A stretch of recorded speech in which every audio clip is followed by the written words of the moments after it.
This is Duke University.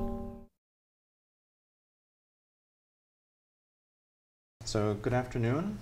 My name is Christian Lentz. I'm an assistant professor in geography at the University of North Carolina, and I'm very interested in issues of politics, human rights, environmental politics in Southeast Asia.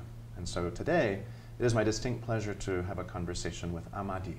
Ahmady has come to us from Indonesia, where he currently works with the Aceh non-governmental organization Coalition for Human Rights, or the Aceh NGO Coalition for Human Rights. He has a long background in journalism as well as activism, both reporting on and acting in relation to politics and conflicts in Indonesia at large. So with that, I would like to start our conversation, Ahmady. Yes, please. And so I'm going to start by talking a little bit about what Americans do and don't know about Indonesia. Mm-hmm. And that is when Americans think, and also about Islam, and that is when Americans think of Islam, generally, they often think of the Middle East. Yeah. And few Americans know that, in fact, Indonesia is the world's largest Muslim country, home to some 200 million practitioners, approximately 80% of its national population.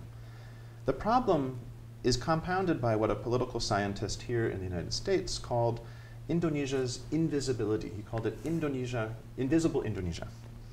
So few Americans know much about Indonesia at all, including, for example, that its population of 250 million people makes it the 4th largest country in the world.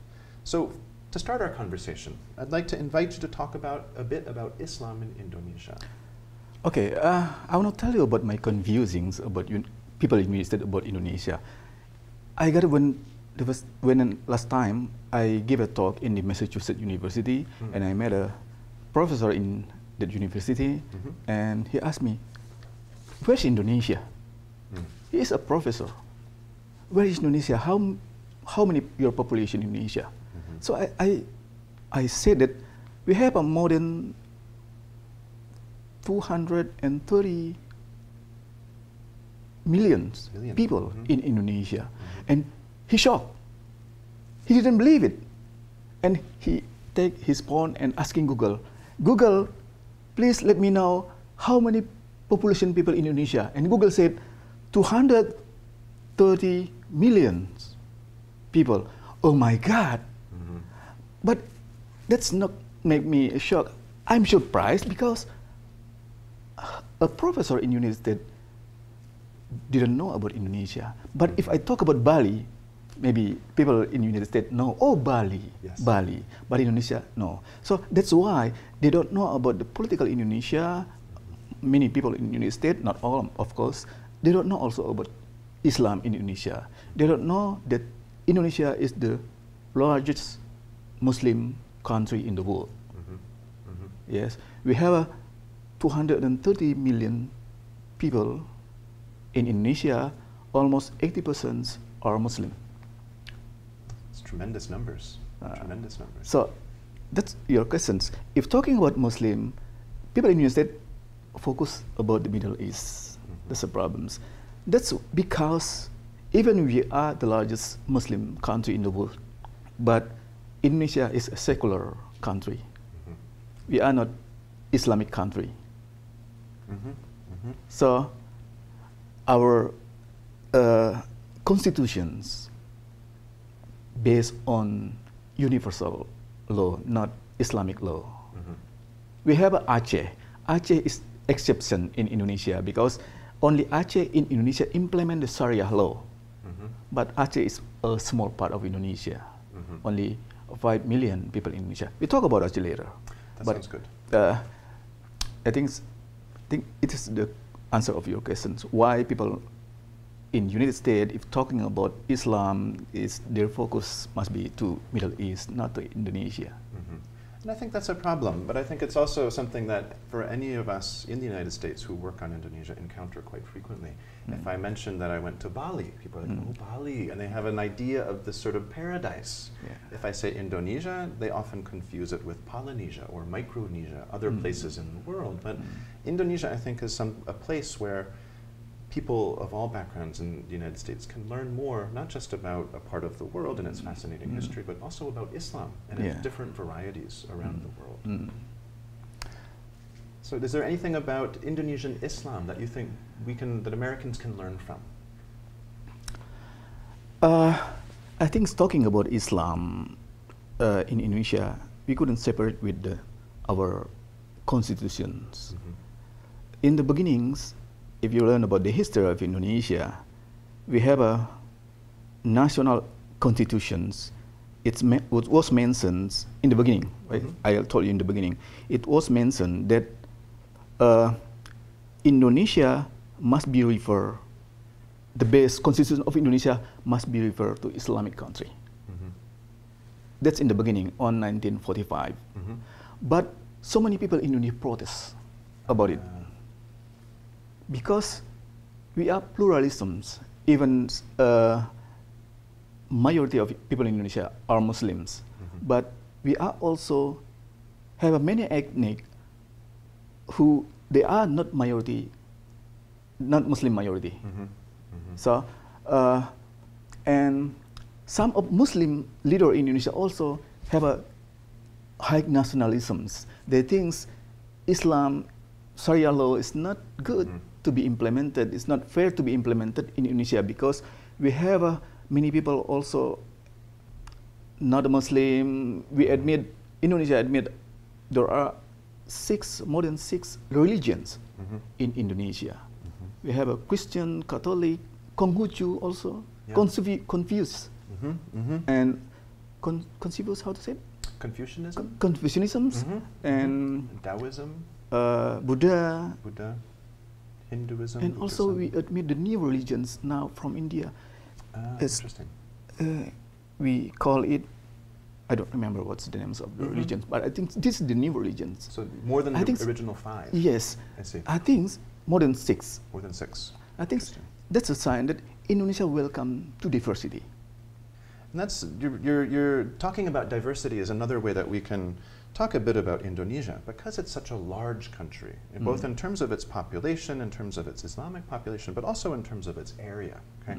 It's 3,000 miles from tip to tip, from the tip of Aceh, where you are from, where we'll talk about in a moment, all the way to Papua. So that's about as wide as the continental United States. So it's very big. And so within that giant area is a lot of diversity. Yeah. And so I would like to ask you a question about that diversity in relation to the recent election. Okay, let me talk about diversity. Oh, certainly. I want please. to tell you the history of diversity in Aceh. Okay. In Indonesia. I want to tell you the story of why we have thousands islands in Indonesia. We have more than 200 local languages in Indonesia. We have more than 200 ethnic in Indonesia, but we united in one country, one nationalism, call it Indonesia. We call it Indonesian nationalism. So nationalism in Indonesia was built by Dutch colonial. That's our history. All of area in Indonesia now are occupied by Dutch colonialism long time ago. Dutch coming to invade in Indonesia on 1842, and it spread in all area of Indonesia, except Kalimantan in north area, and it was invaded by Britain, and it became Malaysia and Brunei Darussalam, except in the east of Papua, I think it was invaded by Portuguese, becomes Papua New Guinea, except at the north of East Timor, it's become East Timor area, Timor Island, it's become Timor-Leste. And all of them not a part of Indonesia. And all of them not invaded by Dutch colonial. So all of Indonesian area was invaded by Dutch colonial. So that's why it makes us to be solidarity each other and declare against Dutch colonial, and so that's why we declare how to unite to unite all the ethnic in Indonesia, all the island in Indonesia, struggling against Dutch colonial. That's on 1928. We call it Sumpah Pemuda. So that's the basic of our constitutions. one nationalism Indonesia, one language Bahasa Indonesia, and one what else? One Bahasa Indonesia, one nationalism Indonesia, and one country Indonesia. So that's a basic of our constitution to build a diversity. We call it unity in diversity. This is a very nice phrase, unity in diversity. I mean, the United States has one similar, e pluribus unum, which comes from Latin. In Indonesia, it comes from Javanese, Bhinneka Tunggal Ika, right? And so this is very interesting in terms of the idea that the Indonesian nation, in some ways, is born out of Dutch colonial rule. And I think one of the ways in which we can link that, I mean, it's a colonial project, but with the nation that is sort of formed out of that experience, the difficulty of ruling such an enormous nation as one has not gone away. And so this, I think, relates to the most recent elections, where we saw two very different opponents in the finals of the election. We saw, on the one hand, Prabowo, who comes from a military background, who has a very long history of human rights, perhaps violations. On the other hand, we see Joko Widodo, thank you. We call it Jokowi. Jokowi, I know Jokowi. So Jokowi comes from a very different background. So I'm curious to ask, I mean, what do you think Jokowi brings from his background, and how does this relate to this diversity in Indonesia? Yes.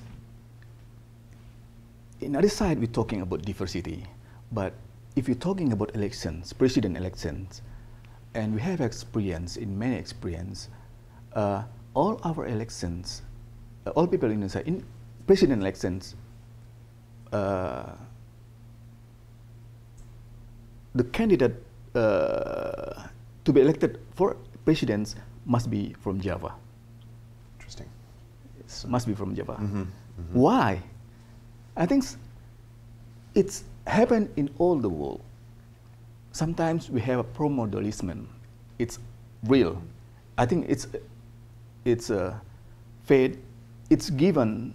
It's not only happen in Indonesia, but also in the world. I mean, why all the president of Indonesia from Java? That's the question. Because the majority people in Indonesia are from Java ethnic. I think it's almost 60% of Indonesian peoples are from Java ethnics, and education in Java also more progress than another state, and development also more progress. I think this also the background why people outside Java, well, other province in Java protest, and that's make the new president after reform to decide the centralization system in Indonesia. But talking about long time ago, Java is more progress than other side of other province in Indonesia. So I think, except they are the majority ethnic, they are also more educated, and so until now, people said if talking about president, it must be Java. Must be from Java. Must be from It's Java. a very interesting perspective that I think it would take someone from your background who's not Javanese, perhaps, to see that, which is very interesting. Some prominent figure in politician in Indonesia try. He's not from Java, like Yusuf Kala. He is not from Java. He ran for the last elections, compete with another candidate from Java. He thinks maybe because the other candidates from all of them from Java, and he was the only one not from Java. Maybe there was a solidarity from people not ethnic Java to vote for him, but in fact, he didn't get majority voter from the people of Indonesia, and SBY was elected at the elections. I see. So you know. So what do you think Jokowi, I mean, even though he's Javanese, does he bring some distinctive characteristics or perspective to this job? Jokowi is very unique. I think he created his political career from grassroots. Grassroots. Yeah, he's starting as a politician in local party in in local area in we call it PDI Perjuangan. It's a Indonesian Democratic Struggling Party. He's starting from the beginning, and according to his history, I read that his father also the activist of this party.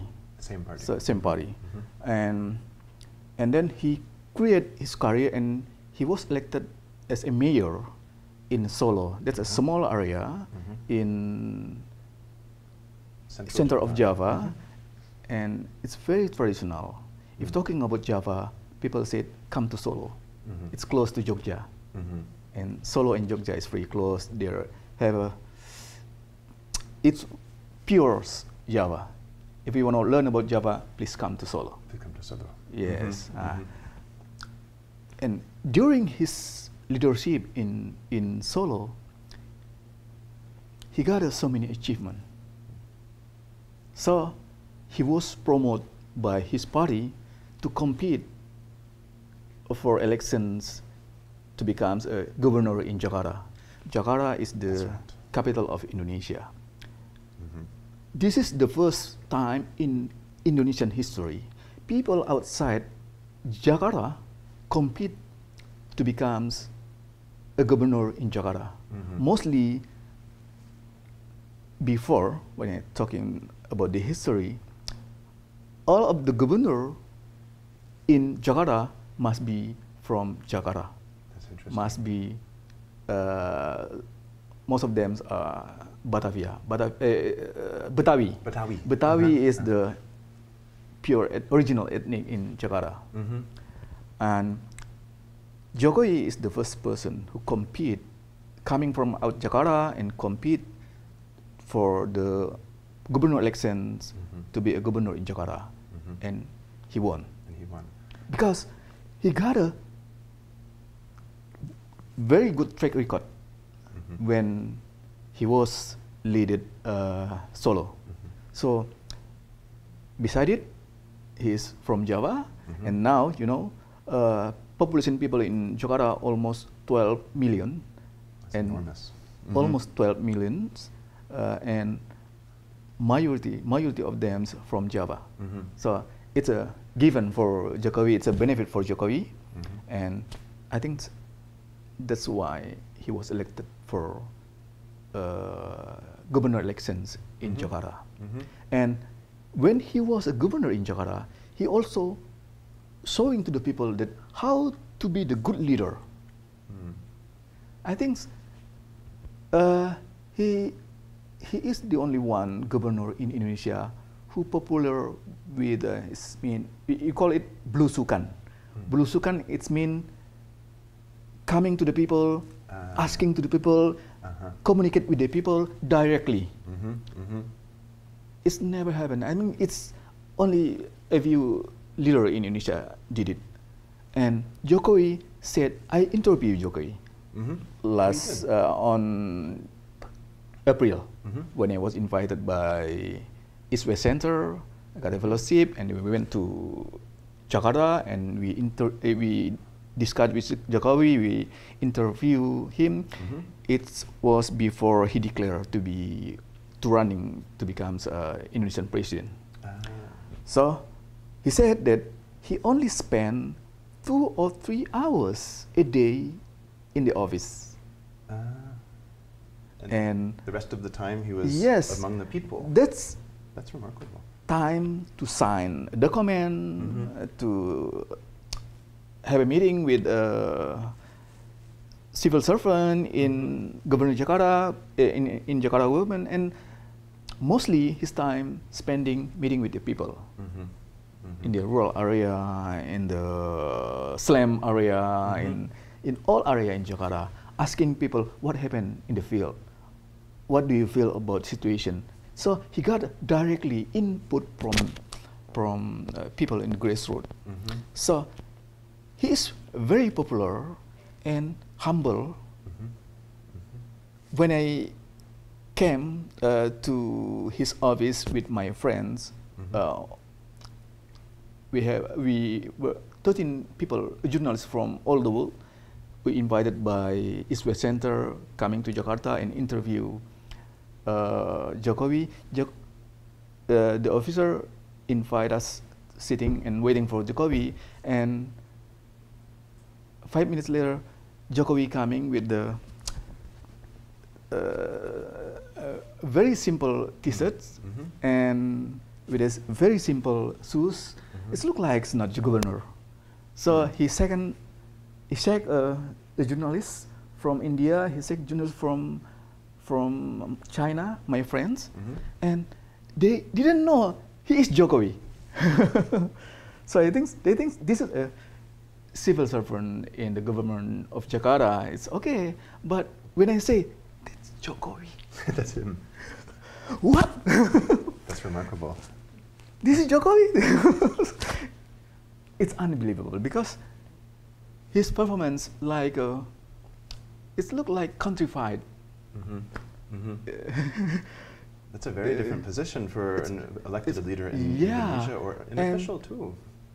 And his guy he never escorted very tightly.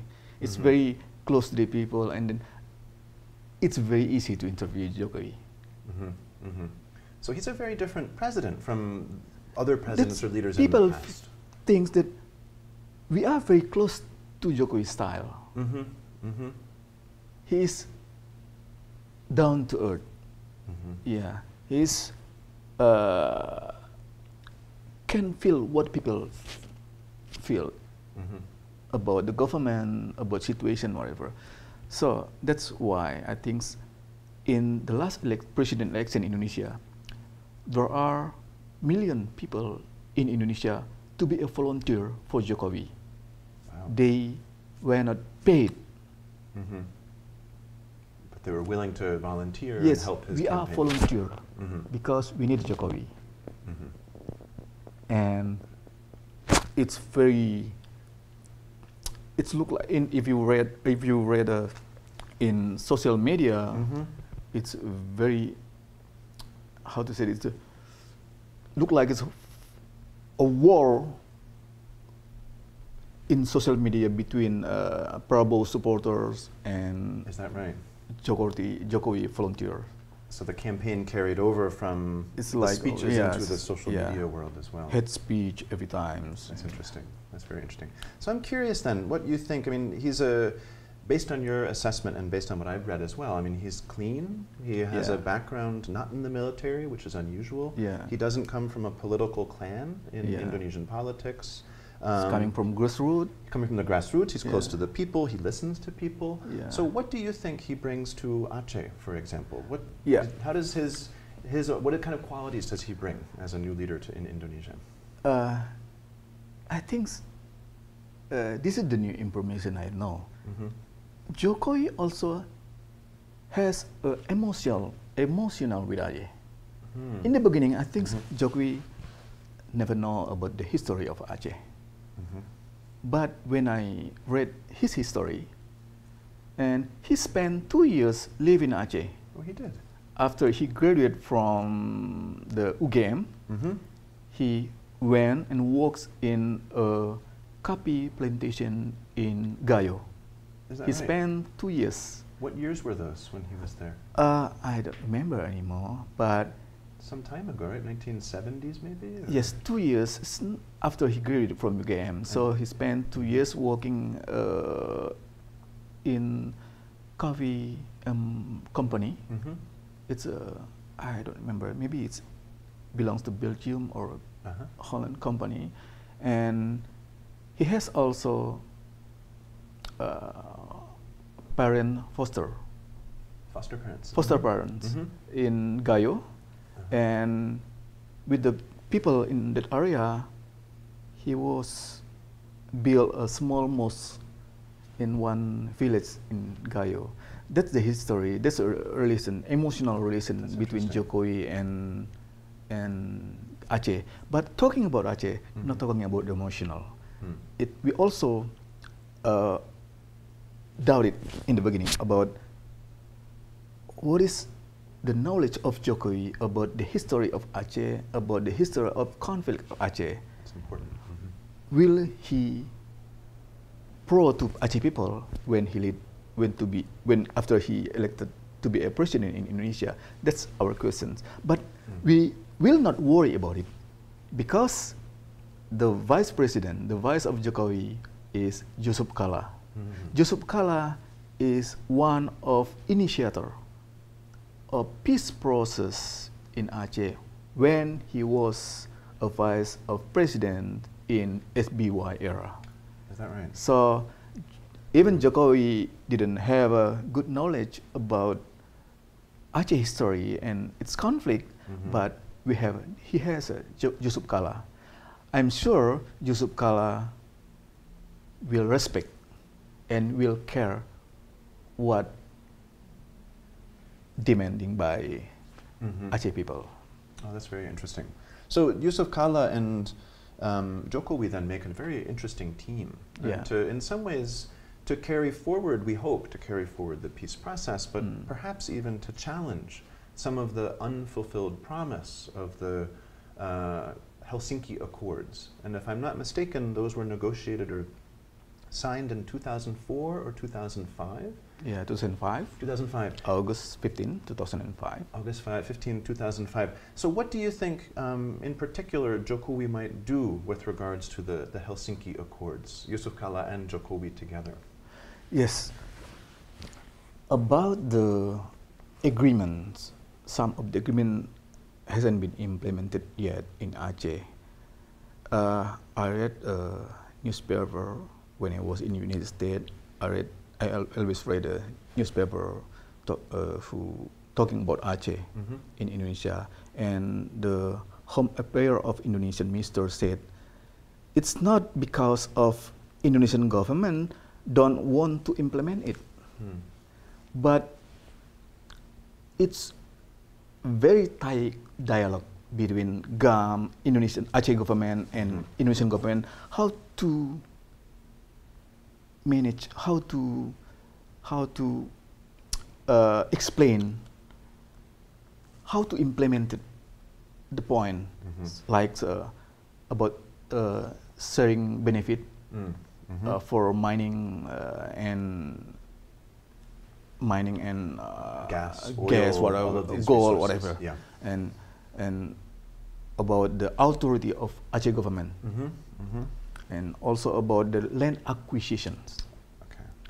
Yeah, it has not implemented yet, and I'm not sure it will be implemented during SBY era.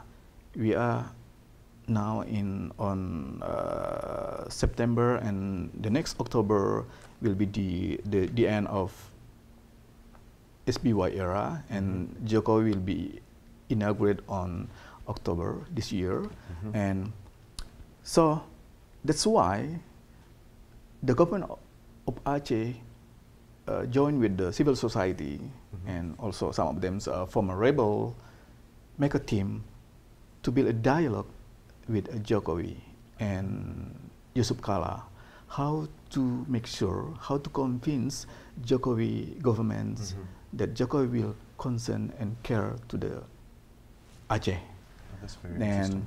what had been implemented in SBY era, it will be implemented in Jokowi era. And so SBY being the outgoing president, Yeah, right? yeah. Susilo Bambang Yudhoyono. So he is departing soon, and so sounds to me then this dialogue has two tasks. Yeah. One is to carry forward the points that were implemented from the Helsinki Accords, but also to address those that were not implemented. Yeah. And if I'm not mistaken, one that was not implemented was the Truth and Reconciliation Commission.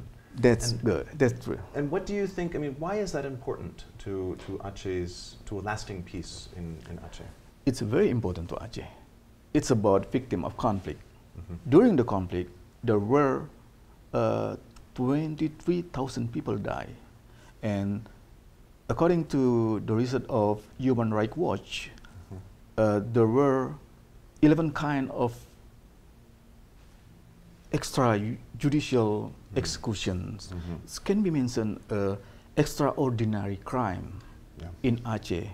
It's very huge crime. I think not only Indonesian government but also world must be concerned about what have been done by mostly Indonesian military during the conflict, because according to Human Rights Commission of Indonesia said that most of the human rights abuses in Indonesia were done by Indonesian military. By the military. And that's why in the agreements in Helsinki, one of the points mentioned that Truth Reconciliation Commission must be implemented in Aceh 1 year after the Aceh government law issued or passed by Parliament. We have a Aceh national law, Aceh government national law, number 11 on 2006. 2006. In Aceh we call it Undang-Undang Pemerintah Aceh or Aceh government law. And it's mean on 2007 TRC must be implemented in Aceh. But it was not. But until now, we don't have it. It means we are cheated by Indonesian government. And so as a result, has anyone gone to jail, been tried?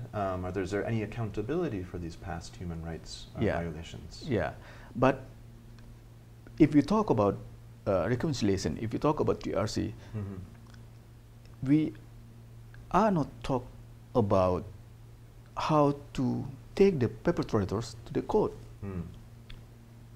Maybe some of them, if we have a complete evidence, some of them must be taken to the human rights court.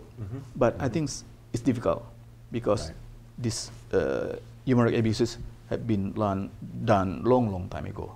But we need a reconciliations. It's about social disorder. It's about pride. It's about responsibility of the government to the victim of conflict. So, because there was an agreement about TRC in Helsinki, it's also explained in one article in Aceh government law. So there is explanation about TRC. So it means no reason for Indonesian government not to implement the TRC in Aceh. No reason. No reason. But until now, they don't want to implement it because they think people in Aceh happy because of this peace process. I see. No war again. And Indonesian government gave Aceh a lot of money for development and gave Aceh privilege and gave Aceh local political party. And now Aceh led by former rebel. It means democracy systems are built in Aceh now. This is a present for Aceh people. Maybe that's in Indonesian government mind. I think that's nonsense. That's impossible. Talking about peace is not talking about development also. It's not talking about, it's not talking about only talking about development. It's not talking about money. It's not talking about stop war, but talking about the obligation of local government, the obligation of government for the victim of conflict. I think TRC is the answer of how Indonesian government responsible to the victim of conflict. But they worry. They think money is enough for Aceh, development is enough for Aceh. But in the grassroots, they don't know that people still protest. Until now, people in Aceh every time protest, asking us because we are concerned. We have a victim conflict community, and it was created by our organizations. And the member of this organization, this community, almost more than 1,000 people. Most of them are victim of conflict because their family was murdered and whatever. And many times they're asking us, when TRC will be implemented? That's very interesting. And sometimes they organize themselves coming to Banda Aceh, the capital of Aceh province, protest the parliament. Please force Indonesian government to implement the TRC, because according to Aceh government law, TRC is under control by government, Indonesian government, not Aceh government. Not Aceh government. Interesting. We have an authority. We was given privilege by Indonesian government to Aceh, but for TRC, that's possible. It's will be handled by national Indonesian government.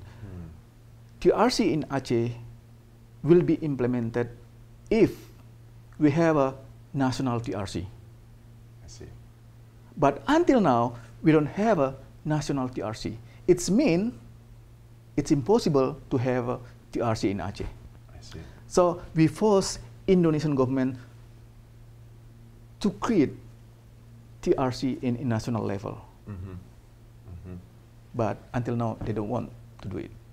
So what do you think it will take to get the Indonesian government to accept its responsibility? Because what I'm hearing is that, I like what you said earlier, peace is not just about development, it's not just the end of war, it's also about obligation, it's about the fulfillment of responsibilities. Yeah. It's also about some sense of honesty perhaps, and justice. Yeah. And so how do you, as someone who also works at the grassroots level with your own organization, how do you think that agenda can be moved forward at this next stage of peace building? Yeah, many ways we try to force Indonesian government to implement TRC in Aceh. We don't have any idea to force Indonesian government to implement, to talking about TRC, and then we force local government in Aceh to make our own TRC, because we have a privilege, even not privilege to create TRC, but we force the local government and local parliament in Aceh to talking about TRC, to pass TRC. This is the voice of grassroots in Aceh, the voice of victim of conflict, the voice of civil society in Aceh. And they discuss it and they pass it last year, December last year. So we have a local regulation about TRC. And it's against the law, because the TRC in Aceh must be existed if there is a national TRC. Only after there is this after we have a I see. National TRC. I see. But because we don't have any idea how to force Indonesian government to create a national TRC, so we force the local government, we force the governor of Aceh to talk about TRC, to pass the local regulation about TRC, Aceh TRC. We call it Kanon TRC. In Indonesia, we call it Kanun KKR. Kanun KKR. And this is a government system in Indonesia. Even we have a privilege to pass the local regulations, but the local regulation must be corrected by Indonesian government. Indonesian government have authority to delete the local regulation. So after the Kanun KKR, after the local regulation about Aceh TRC has been passed by the Parliament of Aceh, and then they send it to Jakarta to be corrected by the Home Affairs Minister. And then the Home Affairs Minister said, no, it's not valid, we delayed it. So the local TRC couldn't be exist in Aceh until now, except we wait until national government talking about create a TRC in national level. So, what's our plan in Jokowi era? I think this is the point. TRC is one of our agenda, and we hope Jokowi and Bapak Yusuf Kala will consider it, and it must be implemented in Aceh. Well, I think these are very exciting times to be living in Indonesia. For me, it's a very exciting time to be learning about Indonesia. And I think it's a very hopeful time for people in Aceh as well as other corners of Indonesia that have a history of human rights abuses. Okay, so I have a question regarding what makes Aceh unique in some ways is currently in Indonesia is that, if I'm not mistaken, it's the only province to have where Sharia law is acceptable or is reigning. So can you talk about that a bit? How does Sharia work in Aceh? Yeah, in Indonesia we have two special provinces. We call it autonomy, special autonomy in Indonesia. One is Aceh and the second one is Jogja. Aceh becomes special because it has a special history on Islam. And Aceh becomes special, it has a special history on imperial. Yeah, Jogja imperial. And Aceh, the first Islam coming to Indonesia was to Aceh. And more 100% Aceh people are Muslim. Interesting. And according to the history of Aceh, the leader of Aceh must be imam, should be Muslim cleric. So it's impossible for us to be a leader in Aceh if we don't know Islam, if we are not known as a good Muslims. So that's the history why Indonesian government since 1945 mentioned Aceh is special autonomy in Islam. So, but it's not clear what kind of autonomy, what kind of privilege given to Aceh. It's only mentioned in writings. Aceh is special autonomy, but what kind of autonomy? It's not clear. It's not clear. So, long time ago, we know Aceh is unclear autonomy. Even it was mentioned special autonomy. Maybe we were given autonomy status because 100% of us Islam, because we are the first island in Indonesia who invaded by Islam. Yeah, okay. Because of conflict, during a conflict, so the Indonesian government thinks that, oh, if we gave a special autonomy to Aceh to implement Sharia law, maybe Aceh people will stop fight against us. So 2001, Indonesian government gave Aceh special autonomy to implement Sharia Islam. They think they can stop the firefight, they can stop the rebel, they can stop the people protest to the Indonesian government. But they were wrong. They were wrong. 100% wrong. Because conflict in Aceh is not about Islam. It's about justice. It's about economic. Yeah, and that's why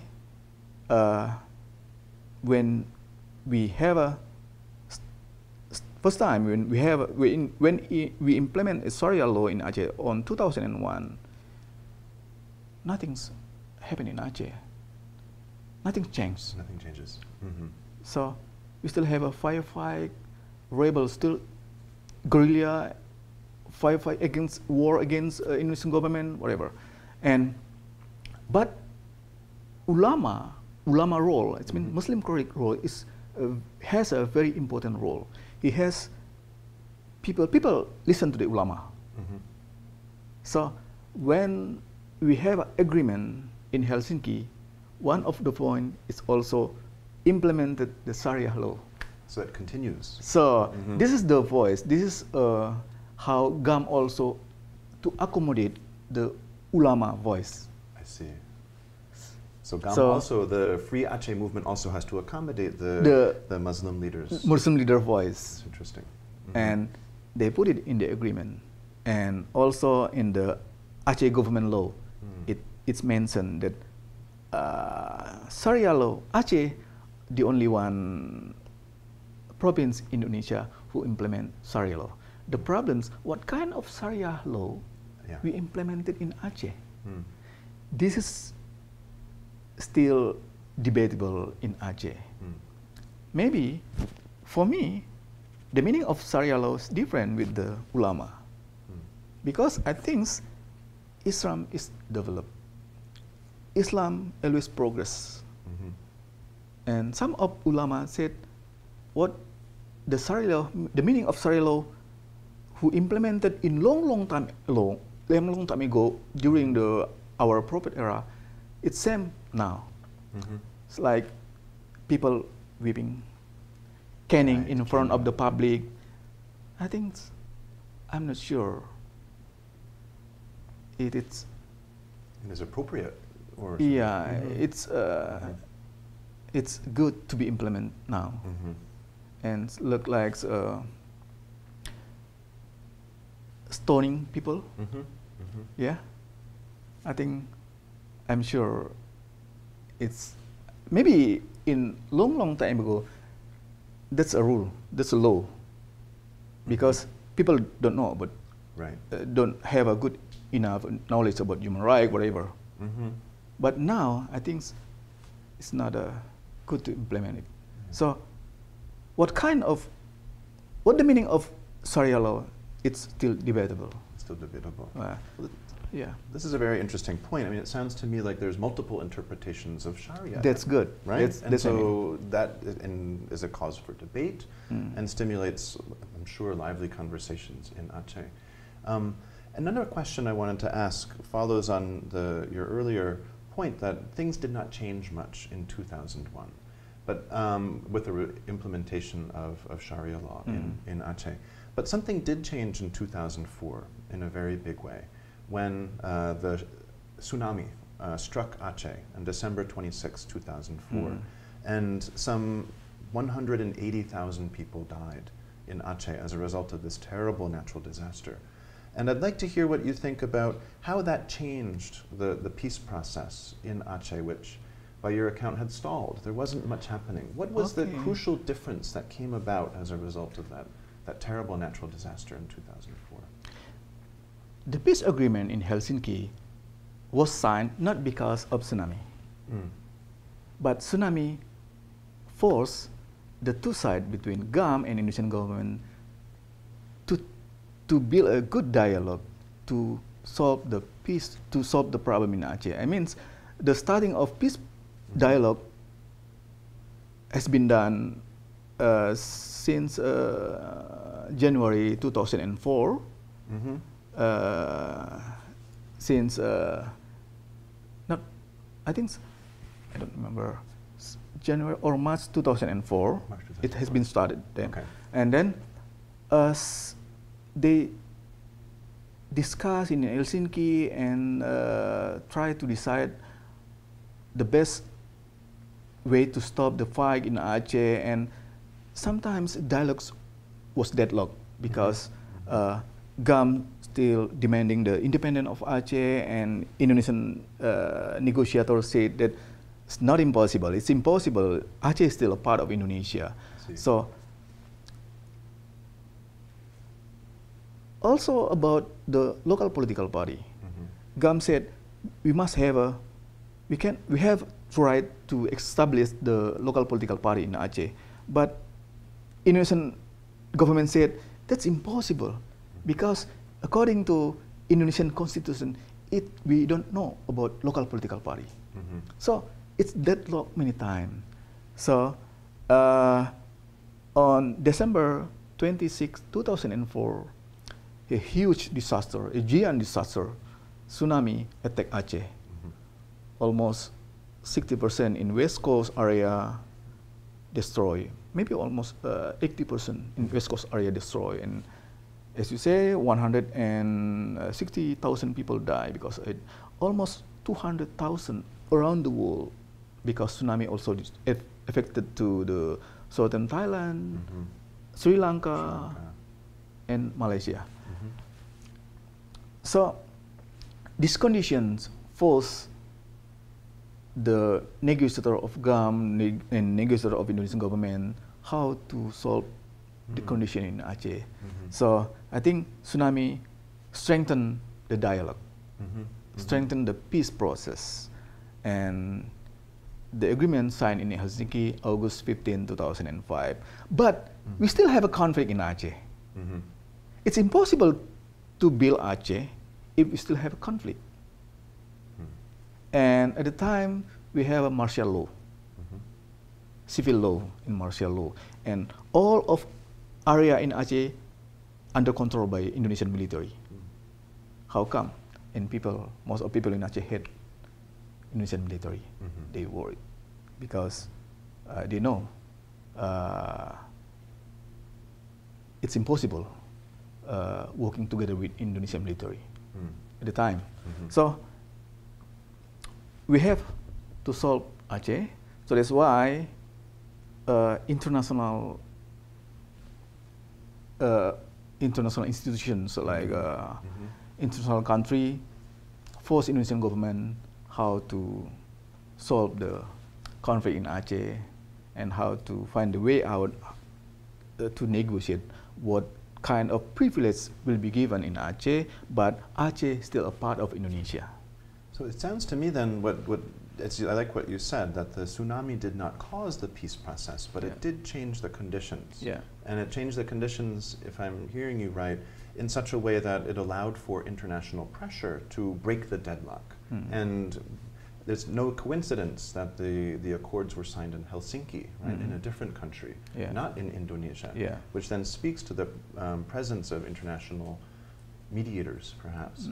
How long did that international pressure last after the conclusion of the Helsinki Accords? How long did that last? And do you still have international monitoring in place now, given that there is this ongoing conflict, as you suggest? Yeah, we still have a conflict, but it's not, maybe according to Indonesian government, it's not serious conflict.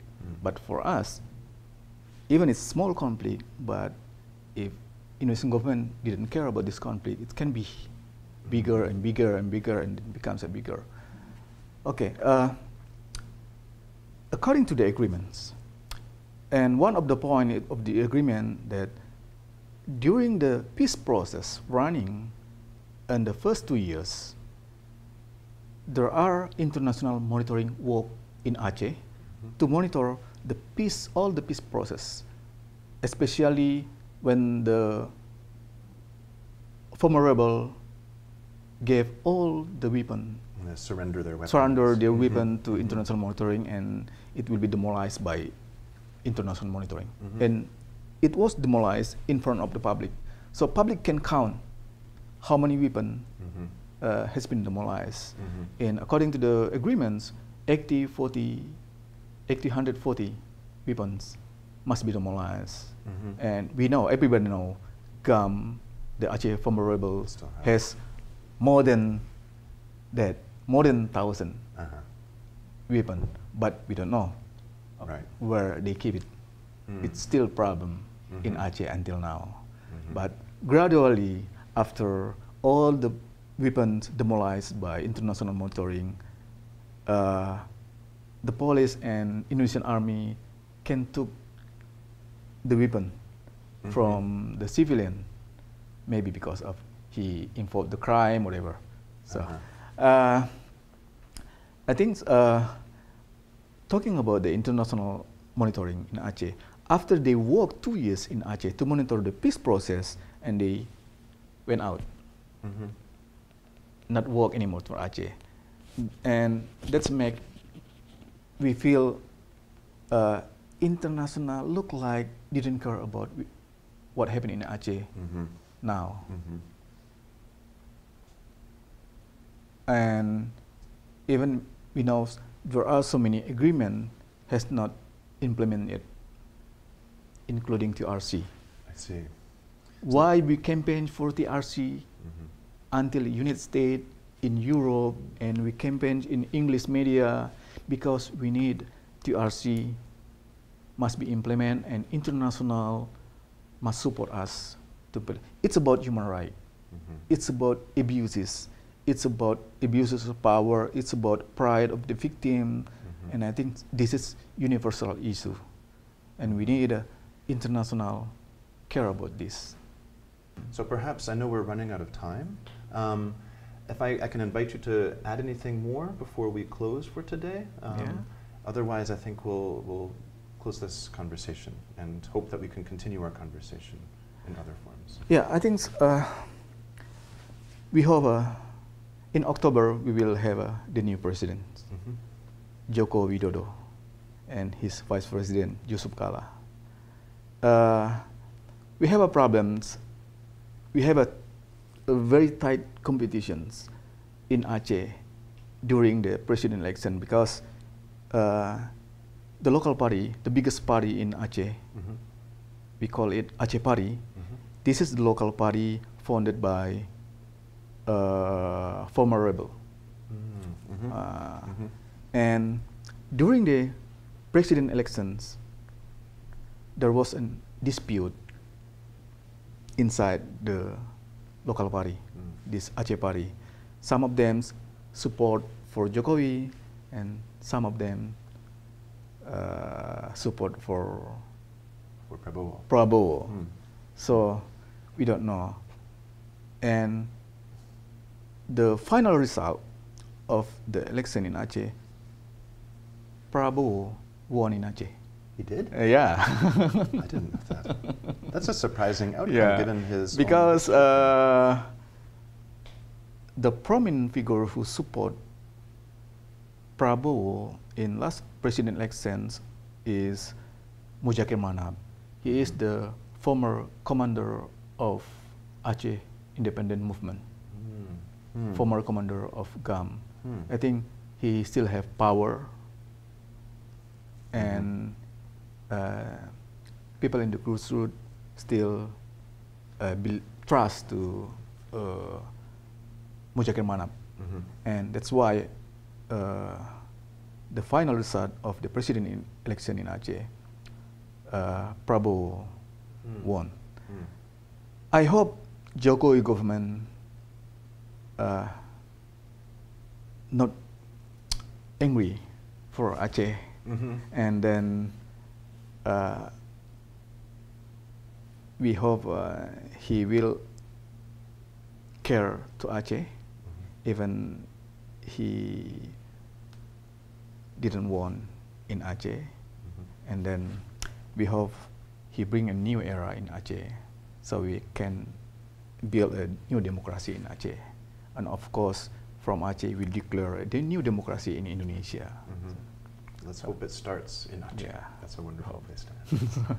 Thank you very much, Ahmady. Thank you, and Christian. thank you to everyone who's been watching this broadcast.